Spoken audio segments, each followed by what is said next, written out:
Test 2. You will hear a number of different recordings, and you will have to answer questions on what you hear. There will be time for you to read the instructions and questions, and you will have a chance to check your work. All the recordings will be played once only. The test is in 4 sections. At the end of the test, you will be given 10 minutes to transfer your answers to an answer sheet. Now turn to Section 1.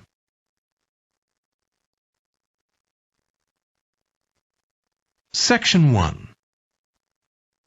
You will hear a woman talking to a doctor at a clinic about a medical problem. First, you have some time to look at questions 1 to 4.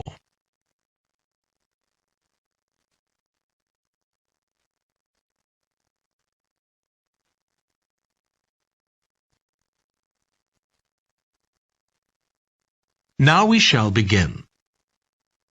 You should answer the questions as you listen, because you will not hear the recording a second time. Listen carefully and answer questions 1 to 4. Hi, come and take a seat. Thank you. My name's Carl Rogers and I'm one of the doctors here at the Total Health Clinic. So I understand this is your first visit to the clinic? Yes, it is. Okay, well I hope you'll be very happy with the service you receive here. So if it's all right with you, I'll take a few details to help me give you the best possible service. Sure. So can I check first of all that we have the correct personal details for you? So your full name is Julie Ann Garcia? That's correct. Perfect. And can I have a contact phone number? It's 219-442-9785. Okay, and then can I just check that we have the correct date of birth? October 10th, 1992. Oh, I actually have 1991. I'll just correct that now. Right, so that's all good. Now I just need a few more personal details. Do you have an occupation, either full-time or part-time? Yes, I work full-time in Esterhazy's, you know, the restaurant chain. I started off as a waitress there a few years ago, and I'm a manager now. Oh, I know them. Yeah, they're down on 114th Street, aren't they? That's right. Yeah, I've been there a few times. I just love their salads. That's good to hear. Right, so one more thing I need to know before we talk about why you're here, Julie, and that's the name of your insurance company. It's Cawley Life Insurance. That's Cawley. Excellent. Thank you so much. Before you hear the rest of the conversation, you have some time to look at questions 5 to 10.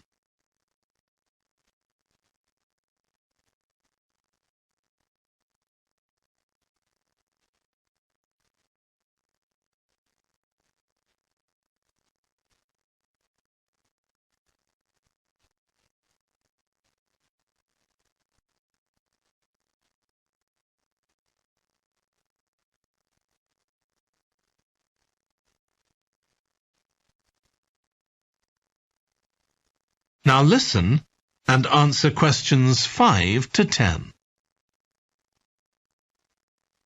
Now, Julie, let's look at how we can help you.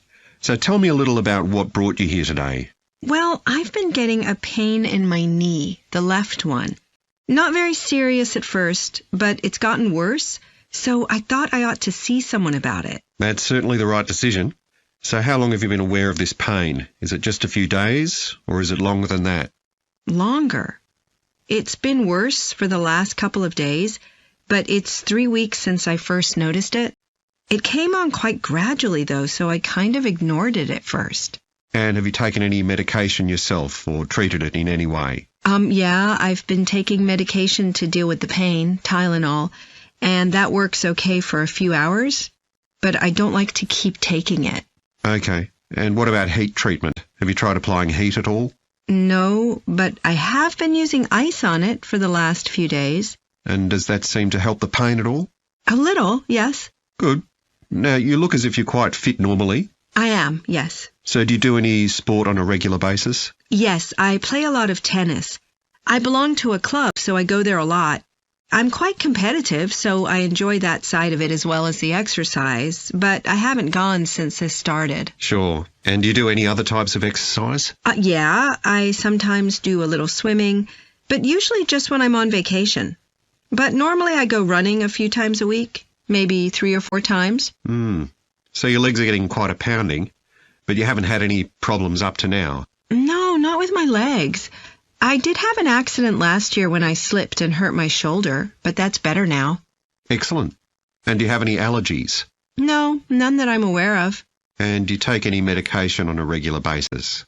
Well, I take vitamins, but that's all. I'm generally very healthy. Okay. Well, let's have a closer look and see what might be causing this problem. If you can just get up. That is the end of section 1. You now have half a minute to check your answers. Section 2.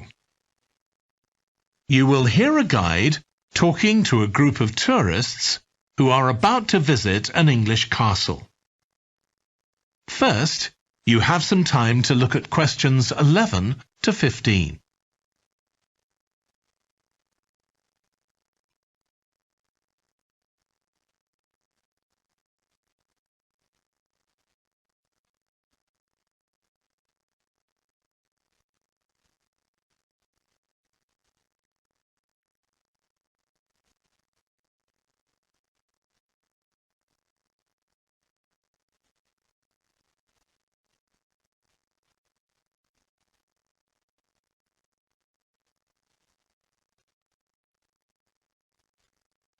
Now listen carefully and answer questions 11 to 15. We'll be arriving at Branley Castle in about 5 minutes. But before we get there, I'll give you a little information about the castle and what our visit will include. So, in fact, there's been a castle on this site for over 1100 years. The first building was a fort constructed in 914 AD for defence against Danish invaders by King Alfred the Great's daughter, who ruled England at the time.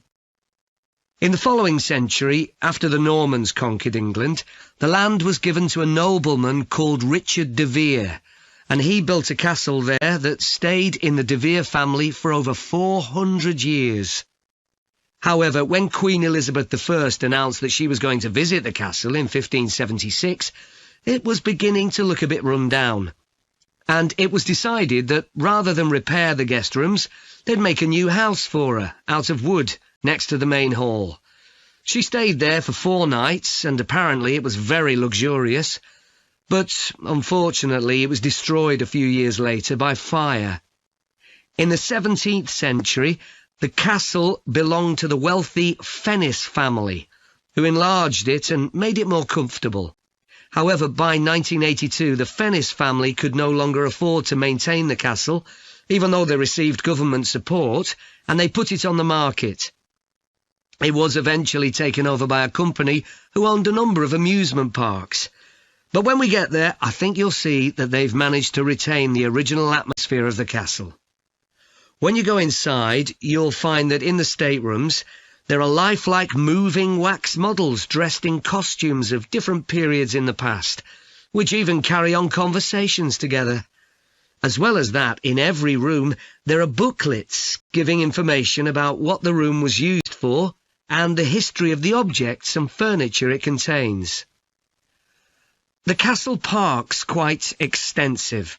At one time, sheep were kept there, and in the 19th century the owners had a little zoo with animals like rabbits and even a baby elephant. Nowadays the old zoo buildings are used for public displays of paintings and sculpture. The park also has some beautiful trees, though the oldest of all, which dated back 800 years, was sadly blown down in 1987. Now, you're free to wander around on your own until 4:30, but then, at the end of our visit, we'll all meet together at the bottom of the great staircase. We'll then go on to the long gallery, where there's a wonderful collection of photographs showing the family who owned the castle 100 years ago having tea and cakes in the conservatory. and we'll then take you to the same place where afternoon tea will be served to you. Before you hear the rest of the talk, you have some time to look at questions 16 to 20.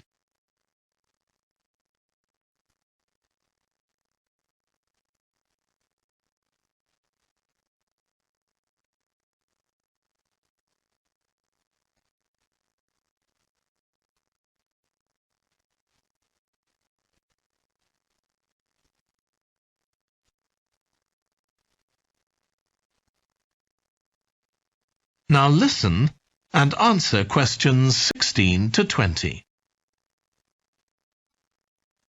Now, if you can take a look at your plans, you'll see Branley Castle has 4 towers joined together by a high wall, with the river on 2 sides. Don't miss seeing the Great Hall. That's near the river in the main tower, the biggest one, which was extended and redesigned in the 18th century.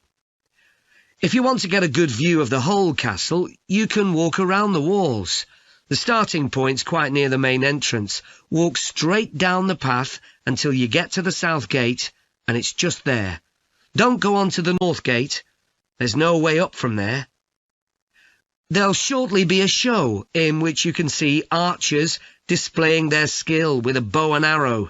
The quickest way to get there is to take the first left after the main entrance and follow the path past the bridge. Then you'll see it in front of you at the end. If you like animals, there's also a display of hunting birds, falcons and eagles and so on. If you go from the main entrance in the direction of the south gate, but turn right before you get there instead of going through it, you'll see it on your right, past the first tower. At 3 p.m, there's a short performance of traditional dancing on the outdoor stage. That's right at the other side of the castle from the entrance and over the bridge. It's about 10 minutes walk or so. And finally, the shop. It's actually inside one of the towers, but the way in is from the outside. Just take the first left after the main entrance, go down the path and take the first right. It's got some lovely gifts and souvenirs. Right, so we're just arriving. That is the end of section 2. You now have half a minute to check your answers. Section 3. You will hear 2 environmental science students, called Rosie and Martin, discussing their presentation on an extinct animal called the woolly mammoth with their tutor. First, you have some time to look at questions 21 to 24.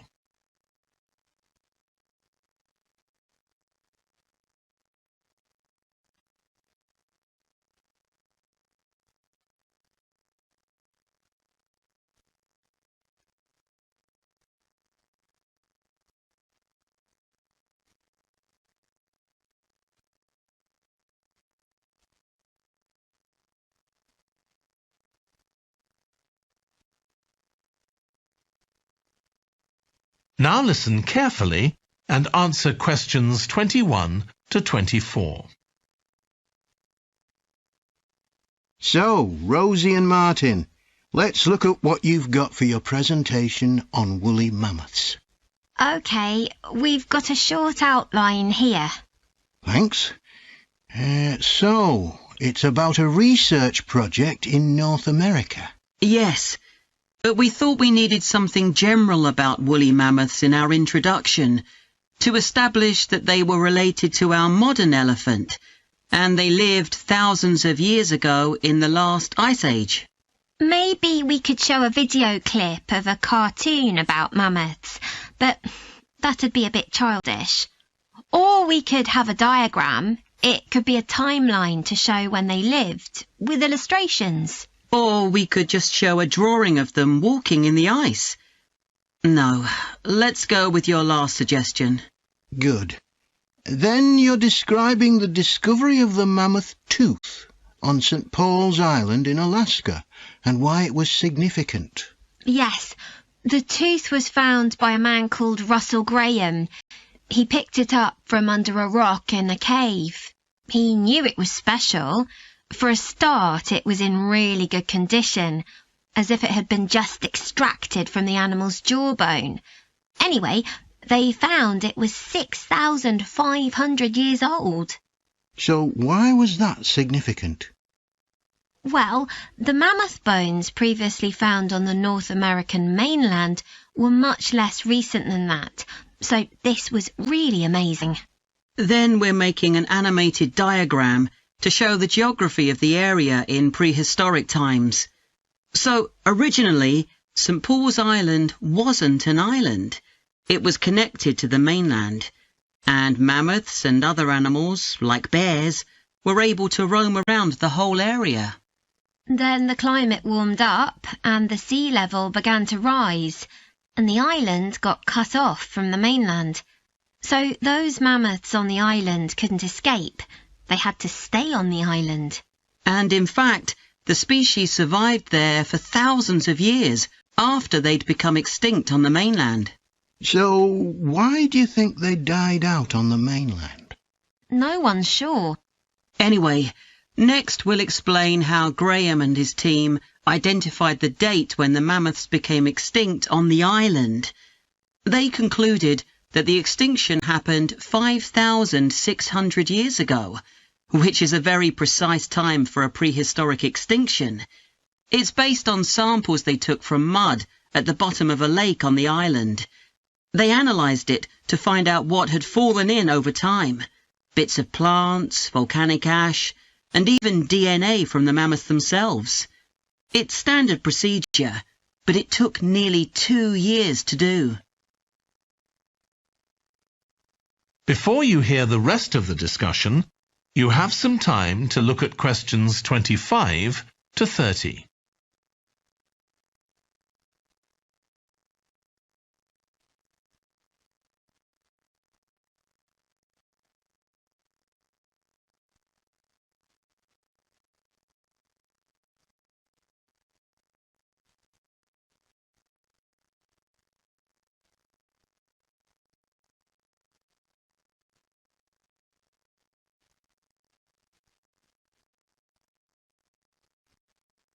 Now listen and answer questions 25 to 30.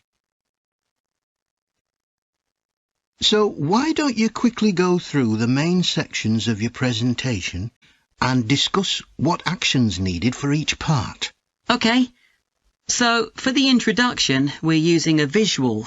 So once we've prepared that, we're done. I'm not sure. I think we need to write down all the ideas we want to include here, not just rely on memory. How we begin the presentation is so important. You're right. The discovery of the mammoth tooth is probably the most dramatic part, but we don't have that much information, only what we got from the online article. I thought maybe we could get in touch with the researcher who led the team and ask him to tell us a bit more. Great idea. What about the section with the initial questions asked by the researchers? We've got a lot on that, but we need to make it interesting. We could ask the audience to suggest some questions about it, and then see how many of them we can answer. I don't think it would take too long. Yes, that would add a bit of variety. Then the section on further research carried out on the island, analysing the mud in the lake. I wonder if we've actually got too much information here. Should we cut some? I don't think so, but it's all a bit muddled at present. Yes, maybe it would be better if it followed a chronological pattern. I think so. The findings and possible explanations section is just about ready, but we need to practice it so we're sure it won't overrun. I think it should be okay, but yes, let's make sure. In the last section, relevance to the present day, you've got some good ideas, but this is where you need to move away from the ideas of others and give your own viewpoint. OK, we'll think about that. Now, shall we show you some of the... That is the end of section 3. You now have half a minute to check your answers. Now turn to Section 4.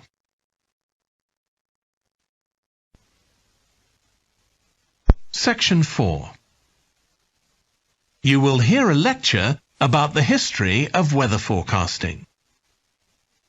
First, you have some time to look at questions 31 to 40.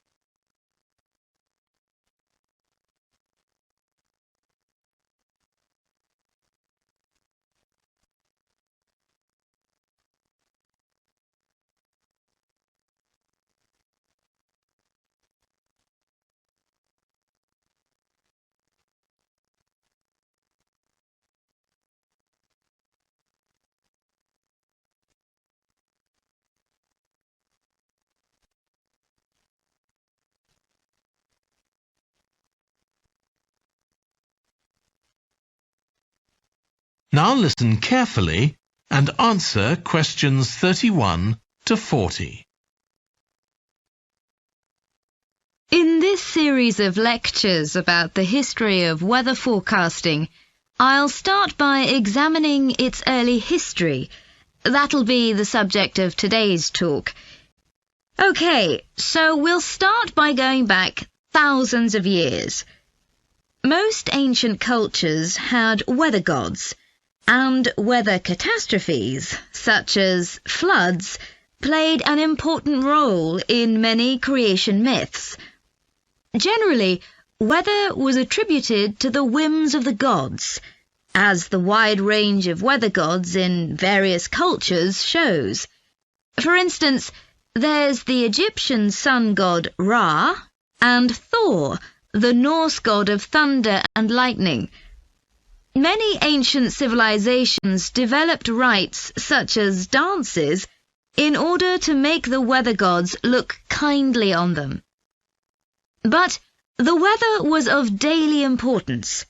Observing the skies and drawing the correct conclusions from these observations was really important. In fact, their survival depended on it. It isn't known when people first started to observe the skies, but at around 650 BC, the Babylonians produced the first short-range weather forecasts, based on their observations of clouds and other phenomena. The Chinese also recognized weather patterns, and by 300 BC, astronomers had developed a calendar which divided the year into 24 festivals, each associated with a different weather phenomenon. The ancient Greeks were the first to develop a more scientific approach to explaining the weather. The work of the philosopher and scientist Aristotle in the 4th century BC is especially noteworthy, as his ideas held sway for nearly 2,000 years. In 340 BC, he wrote a book in which he attempted to account for the formation of rain, clouds, wind, and storms. He also described celestial phenomena such as halos, that is, bright circles of light around the sun, the moon, and bright stars, and comets. Many of his observations were surprisingly accurate. For example, he believed that heat could cause water to evaporate, but he also jumped to quite a few wrong conclusions, such as that winds are breathed out by the earth. Errors like this were rectified from the Renaissance onwards.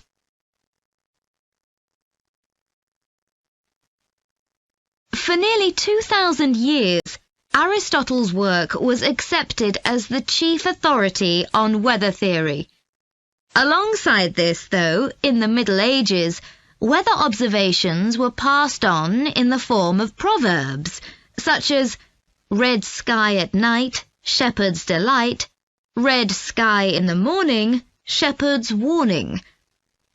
Many of these are based on very good observations and are accurate, as contemporary meteorologists have discovered. For centuries, any attempt to forecast the weather could only be based on personal observations. But in the 15th century, scientists began to see the need for instruments. Until then, the only ones available were weather vanes to determine the wind direction and early versions of rain gauges. One of the first, invented in the 15th century, was a hygrometer, which measured humidity. This was one of many inventions that contributed to the development of weather forecasting. In 1592, the Italian scientist and inventor Galileo developed the world's first thermometer. His student Torricelli later invented the barometer, which allowed people to measure atmospheric pressure. In 1648, the French philosopher Pascal proved that pressure decreases with altitude. This discovery was verified by English astronomer Halley in 1686, and Halley was also the first person to map trade winds. This increasing ability to measure factors related to weather helped scientists to understand the atmosphere and its processes better, and they started collecting weather observation data systematically. In the 18th century, the scientist and politician Benjamin Franklin carried out work on electricity and lightning in particular, but he was also very interested in weather and studied it throughout most of his life. It was Franklin who discovered that storms generally travel from west to east. In addition to new meteorological instruments, other developments contributed to our understanding of the atmosphere. People in different locations began to keep records, and in the mid-19th century, the invention of the telegraph made it possible for these records to be collated. This led, by the end of the 19th century, to the first weather services. It was not until the early 20th century that mathematics and physics became part of meteorology, and we'll continue from that point next week. That is the end of section 4. You now have half a minute to check your answers.